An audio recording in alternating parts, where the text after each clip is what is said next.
નમસ્કાર દર્શક મિત્રો, અભિપ્રાય ન્યૂઝમાં તમારું સ્વાગત છે।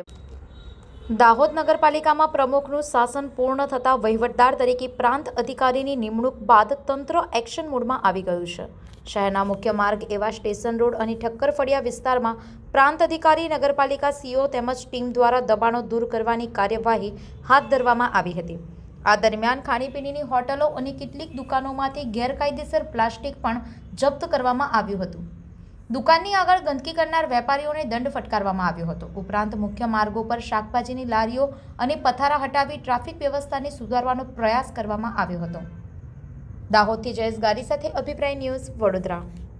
અવારનવાર મળતી ફરિયાદો અને રજૂઆતોના આધારે શાકભાજીની દુકાનો, ફળફળાદીની લારીઓવાળા અને હંગામી દબાણદારોના પ્રશ્નોના કારણે મળતી ફરિયાદોના અનુસંધાને આજે દાહોદ નગરપાલિકામાં શરૂ કરવામાં આવેલી આ ડ્રાઈવની અંદર તમામ નગરપાલિકાનું તંત્ર જોડાયેલું છે। સાથે અમારા ચીફ ઓફિસર સાહેબ પણ છે અને આ કામગીરી સારી રીતે ચાલુ થઈ છે।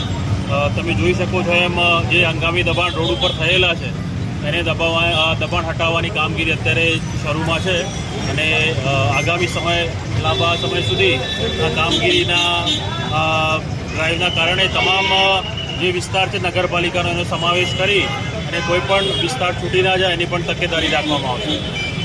સાથે સાથે જે પ્રતિબંધિત પ્રકારનું પ્લાસ્ટિક છે એનું પણ નિકાલ કરવામાં આવી રહ્યો છે, એને જપ્ત કરી લેવામાં આવી રહ્યું છે। સાથે સાથે જે અવ્યવસ્થિત પાર્કિંગ છે એનું પણ સાથે શિક્ષાત્મક કાર્યવાહી સ્વરૂપે એને દંડની પાવતી પોલીસ દ્વારા આપવામાં આવી રહી છે અને ખાદ્ય સામગ્રીનું પણ સેનેટરી ઇન્સ્પેક્ટર દ્વારા તપાસ કરવામાં આવી રહી છે। વધુ સમાચાર જોવા માટે અમારી YouTube ચેનલને સબસ્ક્રાઇબ કરો અને જોડાયેલા રહો ફેસબુક, ઇન્સ્ટાગ્રામ અને ટ્વિટર પર।